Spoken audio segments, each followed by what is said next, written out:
Alors, on va aborder la gestion des valeurs mobilières de placement.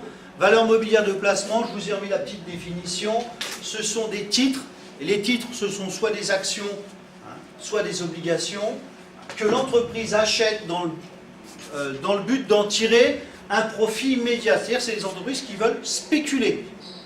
C'est-à-dire qu'on achète, on attend que ça monte, et on revend pour se faire un petit peu d'argent. Alors, on va commencer par la première étape. Cette étape, c'est tout simplement l'achat des titres. Parce que, bien entendu, il faut les acheter pour pouvoir spéculer. Alors, vous avez un premier document qui nous vient de notre banque. Donc, j'ai pris le Crédit Agricole comme banque. Et nous allons nous situer dans l'entreprise Margot. Et on a acheté deux titres différents. Le titre Renault. On l'a acheté à 42,25 €, on en a acheté 100. Et le titre L'Oréal qui vaut 92,15 €, on en a acheté 50. Et là, nous allons nous situer au 15 juin 2010, puisque après on va voir tout ce qui est régularisation d'inventaire. Donc on va se situer en milieu d'année 2010.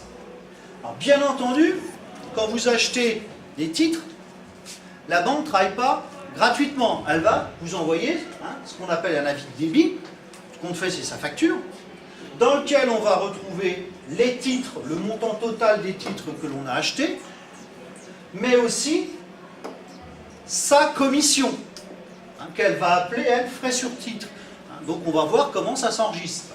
Bien entendu, s'il y a des frais, généralement il y a de la TVA, ce qui veut dire qu'en fin de compte, la banque va nous prendre le total, l'argent que l'on a placé dans les titres, et puis la commission de la banque. Le problème maintenant, c'est de passer l'écriture. On a vu ça, quand on a un avis de débit, le compte banque, il se situe de quel côté? Voilà. La banque se situe au crédit, puisqu'elle fonctionne à l'envers. D'accord? Donc on sait que le compte 512 sera au crédit pour quelle somme? 8 922,27. Dans quel journal va-t-on placer cette écriture, sachant qu'on a mis le compte 512? Oui, on va mettre ça dans le journal de banque. Et la date était le 15 juin.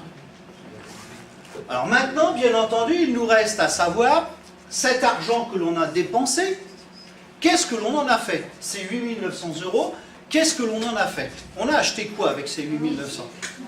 Des titres. Et pour ça, il y a un compte. Quelqu'un... Voilà, on va avoir le compte 503.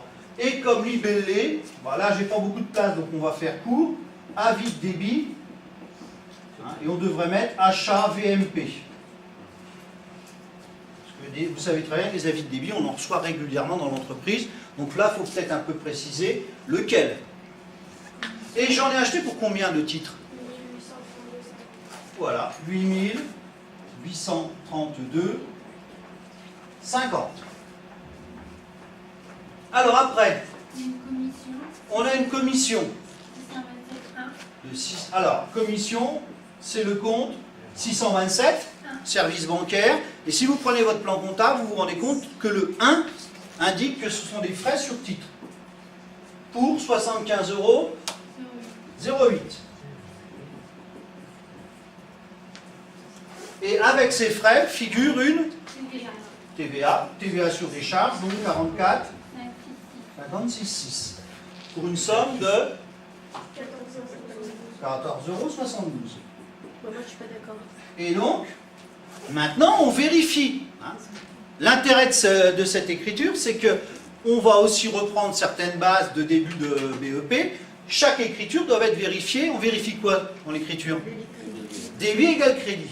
Et là, on a un petit problème. Parce que si vous regardez bien vite fait au niveau de l'opération, on n'a pas de centimes au débit. À la fin, il y a 0 centime. Alors qu'au crédit, on a 7 centimes. Tout le monde voit la différence? Alors comment faire? Déjà, il y a combien de centimes de différence? 3 centimes. Comment faire pour régulariser ça, sachant qu'on ne peut pas modifier le ticket, l'avis de la banque? Donc il faut rajouter 3 centimes. Alors je vais le mettre en rouge. côté où il manque, c'est 3 centimes. Et on va utiliser un compte, rappelez-vous, c'est à peu près le même compte que pour la TVA. Donc, 758. D'accord? Bon là, je l'ai fait exprès, hein, simplement pour que vous pensiez aussi à revoir les bases d'il y a 2-3 ans. Hein. Et l'utilisation des comptes 600 ou 758, parce qu'on ne peut pas s'amuser, hein, on ne pourrait pas s'amuser à rayer puis à remettre 30 à la fin. La banque, elle l'a comptabilisé pour 27, pas pour 30 centimes. Donc c'est à nous de passer une petite ligne d'écriture concernant cela. Alors on a mélangé deux choses, là, un achat de titres, mais une petite révision. Alors, maintenant ces titres, on va les garder pendant toute l'année, on va dire, hein, puis on veut aller jusqu'aux régularisations d'inventaire. La deuxième étape va être donc au 31 décembre 2010 de constater si l'entreprise, si ces titres ont gagné de l'argent ou perdu de l'argent. C'est ce que l'on va voir dans le deuxième document.